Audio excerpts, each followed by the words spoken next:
Hi, welcome again. This lecture is about adding pivot table in the Excel sheet.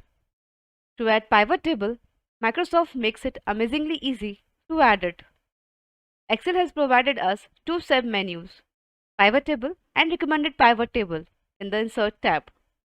In my personal view, adding pivot table from scratch is more helpful than using recommended pivot table option. Both options will ask you what data range we are selecting for the analysis purpose and where do we want to put out our pivot table in the Excel for our convenience. Okay, now for the demonstration purpose, I have sales database with me. As you can see, it contains 21 columns from A to U and 9,995 rows. Excel is very smart enough to help us in adding pivot table. There are three ways by which we can add pivot table. Let us see the first way to add. We can put our cursor or select any cell in the data range available with us. After that, we will select sub-menu pivot table. As soon as we selected it, a pop-up window appears. As you can see, there are two options visible. By default, all the data range available in the sheet from column A to U and all 9,995 rows are selected. Even though we had selected only one cell, Excel selected it very smartly the entire data range for us. In the second option, we can select the place where we want to put our pivot table, that is a new worksheet or an existing worksheet. Well, by default, it is a new worksheet.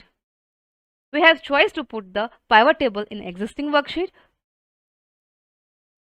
Let us rename it as a new worksheet and select OK. The pivot table is inserted now. In the right hand side, we can see all the columns available in the data range. Let us now explore the second way to insert a pivot table. Now again we are in our sales worksheet. In this option, we need to select our data range first, then insert pivot table. We have selected our range from column A1 to I17. Now select pivot table from the sub-menu. Again the same pop-up window appears, but we can see our data ranges from A1 to I17 only. Now select OK.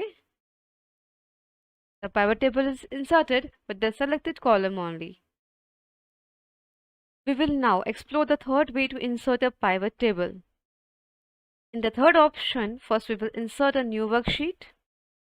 Now in the new worksheet, select a cell where we want to put our pivot table. Suppose we select C4. Now we will not select any data range initially, but select pivot table sub-menu from the Insert tab. The same pop-up window appears, but with the difference that there is no data selected in the data range. We must select data range for the pivot table manually. Let us put our cursor in the next text field of the data range. Now go to our sales sheet and select our data range.